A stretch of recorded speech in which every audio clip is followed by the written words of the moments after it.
Rider पर बड़ा फैसला। नमस्कार, आप देख रहे हैं दिव्य हिमाचल टीवी और मैं हूं आपके साथ पल्लवी शर्मा। मैं आपके सामने हाजिर हूं हिमाचल आज का मुद्दा लेकर। हिमाचल के कर्मचारियों के लिए मंत्रिमंडल की बैठक राहत लेकर आई। सरकार ने राइडर को लेकर वह फैसला ले लिया है जिसका कर्मचारियों को अरसे से इंतजार था। अब राइडर के फेर में फंसे कर्मचारियों को भी संशोधित वेतनमान का लाभ मिल जाएगा। क्या फैसला लिया सरकार ने? हम पहाड़ी में इसी पर चर्चा कर रहे हैं राजेश शर्मा और ओंकार सिंह। दिल्ली में महामंथन हुआ है, कांग्रेस किसको टिकट देने जा रही है और किसका टिकट काटने जा रही है, चर्चा इस पे करेंगे। लेकिन आज राज्य मंत्रिमंडल की बैठक थी और इस मंत्रिमंडल की बैठक में आपको क्या मिला, आम जनता को क्या मिला, चर्चा इस पे भी करेंगे। लेकिन कार्यक्रम की शुरुआत कर्मचारियों से कर लेते हैं ओंकार जी। ओपीएस को लेकर भी एक बहुत बड़ी खबर हमारे पास है। हलचल भाजपा में भी शुरू हो गई है सरकार के स्तर पे, इस पे भी चर्चा करेंगे। लेकिन शुरुआत मंत्रिमंडल की बैठक से कर लेते हैं, सीधे मुद्दे पे आते हैं ओंकार जी। जी। आज मंत्रिमंडल की बैठक हुई, समय भी बदला गया क्योंकि प्रोग्राम बाद में बहुत रखे गए थे। तो क्या क्या अहम फैसले रहे मंत्रिमंडल की बैठक के? आज राजेश जी, मंत्रिमंडल की जो बैठक थी आज 5 सितंबर है और पहले से ये पता था कि आज मंत्रिमंडल की बैठक होनी है और पूरे प्रदेश की नजरें थी वो आज कैबिनेट की इस बैठक पे लगी हुई थी जी। तो दोपहर बाद सारे फैसले आ गए हैं, तो हम अपने दर्शकों से कुछ अहम फैसले जो है वो उनका जिक्र जरूर करेंगे। बिल्कुल। तो सबसे पहले बताना चाहेंगे कि 2 कॉलेज जो है सरकार ने और खोल दिए हैं। एक आपके बिलासपुर के बलसीणा में है, झंडूता विधानसभा क्षेत्र में जब मुख्यमंत्री जी 2-4 दिन पहले गए थे, उन्होंने घोषणा की थी और उसको मोहर लग गई है। और दूसरा चंबा के चुराह में मसरुंड में भी डिग्री कॉलेज खोलने की घोषणा कर दी गई है। मसरुंड जी जी मसरुंड 2 डिग्री कॉलेज जी। तो इसी तरह कई जो है वो दर्जनों स्कूल जो है वो उनको स्तरोन्नत किया गया है और स्कूलों को स्तरोन्नत करते हुए जो है कहीं पद भी सृजित किए गए हैं। इसी तरह हेल्थ सेंटर्स जो हैं उनको भी कहीं खोले गए हैं, कहीं स्तरोन्नत किया गया है, पटवार सर्कल्स खोले गए हैं और कर्मचारियों के मानदेय बढ़ाने के फैसले लिए गए हैं। बिलासपुर में जो एम्स है वहां एक पुलिस चौकी खोलने की घोषणा कर दी है। और सबसे बड़ा फैसला हम कहना चाहेंगे कि खेल जगत के लिए है। तो नूरपुर में इंडोर स्टेडियम के लिए मुख्यमंत्री जी ने आज मुहर लगा दी कि वहां इंडोर स्टेडियम जो है वो खोल दिया बन गया ओंकार जी, वो बन गया, शायद पोस्ट क्रिएशन पे मुहर लगी है मंत्रिमंडल की इस बैठक में। जी वो बन चुका है। इसी तरह शिमला के दत्तनगर में भी इंडोर स्टेडियम जो है वो दे दिया गया। जंजाली में भी स्टेडियम जो है उसको बनाने की जो है वो मंजूरी मिल गई। और सबसे एक और बड़ा फैसला है शिक्षा जगत के लिए कि मुख्यमंत्री शोध प्रोत्साहन योजना जो है उसको आज से लागू कर दिया गया। इस योजना का फायदा ये होगा कि जो भी शोधार्थी होंगे उनको 3,000 रुपए प्रति महीना जो है वो 3 साल के लिए दिए जाएंगे। क्या बात, बहुत बढ़िया, बहुत विस्तार से आपने मंत्रिमंडल के बड़े अहम फैसले और सारे ही फैसले मुख्य जो फैसले रहे हैं बता दिए ओंकार जी। अब थोड़ा सा आते हैं कर्मचारियों के लिए, खासकर महिला कर्मचारियों के लिए। मुख्यमंत्री जयराम ठाकुर की अध्यक्षता में एक कैबिनेट हुई, उसमें महिला कर्मचारियों को सरकार ने एक सौगात कह लीजिए या सरकार की एक सुविधा कह लीजिए, लंबे अरसे से जिसकी मांग थी ओंकार जी, उस पे मंत्रिमंडल ने मुहर लगा दी है। मामला क्या है? बिल्कुल राजेश जी, सभी जानते हैं कि जिस तरह से महिलाओं को मातृत्व अवकाश मिलता है तो उसी तरह से अब भविष्य में जो अवकाश मिलेगा उन महिलाओं को विशेषकर जो बच्चा जो है वो अडॉप्ट करना चाहती हैं, अगर वो बच्चा गोद लेना चाहेंगी तो उनको 180 दिन की जो है वो लीव दी जाएगी, विशेष छुट्टी दी जाएगी। तो एक बहुत बड़ा फैसला आज के मंत्रिमंडल का ये रहा है। बिल्कुल, बहुत बड़ा फैसला मंत्रिमंडल का ये रहा है। अब कुछ ऐसे मसले पे, उस मसले पे आते हैं ओंकार जी जिस मसले के लिए कर्मचारी संगठनों की बात कह लीजिए, कर्मचारियों की बात कह लीजिए, दिन रात एक करके रखा था, खासकर अराजपत्रित कर्मचारी महासंघ ने। कर्मचारियों का वो मसला है राइडर का मसला। महत्वपूर्ण फैसला राइडर पे कैबिनेट की मीटिंग में हो गया ओंकार जी, क्या फैसला हुआ राइडर पे? बिल्कुल, आज जैसे ही राजेश जी सभी को पता है कि कैबिनेट की मीटिंग चली हुई थी तो जैसे ही खबरों में ये आया कि राइडर के मामले में शायद सरकार ने कुछ किया नहीं या चर्चा नहीं हुई या नहीं, पर आप देखिए कि शाम तक ये परिदृश्य बिल्कुल बदल गया और ऐसी खबर आई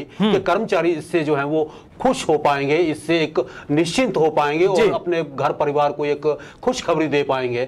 खुशखबरी यह है कि राइडर पर मंत्रिमंडल ने मुहर लगा दी है। ठीक है। अब राइडर के जो फायदे हैं वो 3 जनवरी से 2022 से जो है वो सभी कर्मचारियों के इसके लाभ जो है वो दे दिए जाएंगे।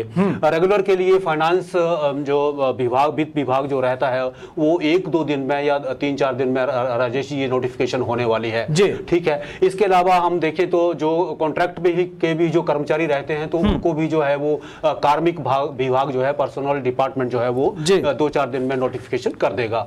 और आप देखेंगे कि जूनियर ऑफिसर जो असिस्टेंट थे उनका जो है अब वेतन जो है वो बढ़ जाएगा, इसका ये भी फायदा होगा। इसके अलावा आप देखेंगे जो 2015 में पुलिस कांस्टेबल भर्ती हुए थे तो उनके लिए भी बहुत बड़ी खुशखबरी है। आप जानते हैं कि एक समय ऐसा भी आया कि इन कर्मचारियों को मुख्यमंत्री के घर तक पहुंचना पड़ा था अपनी मांग को लेकर, तो आज उनकी मांग जो है उस पर मोहर लग गई है। अब 2015 के बाद के जो पुलिस कांस्टेबल भर्ती हुए हैं उनको जो है वो 2017 वालों को भी अब शायद लाभ हायर ग्रेड पे का मिल रहा है। लेकिन राइडर पे जो फैसला हुआ, राइडर का फैसला, क्योंकि फाइल आज सुबह ही इस राइडर की फाइल तैयार हो गई थी, वित्त सचिव फाइल खुद लेके कैबिनेट की मीटिंग में इसमें गए थे।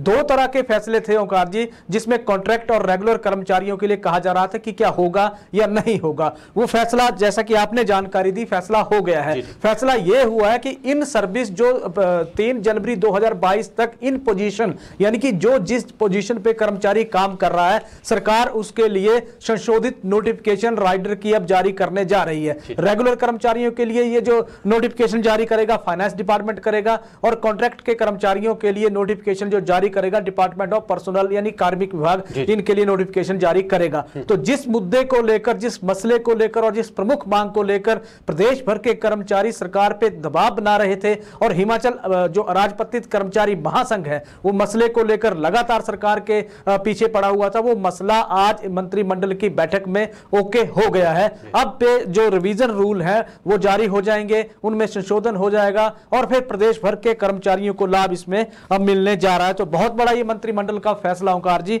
ये माना जा रहा है। आउटसोर्स कर्मचारी है, कुछ लग रहा है कि मायूसी ही आज उनके हाथ आई है ओंकार जी।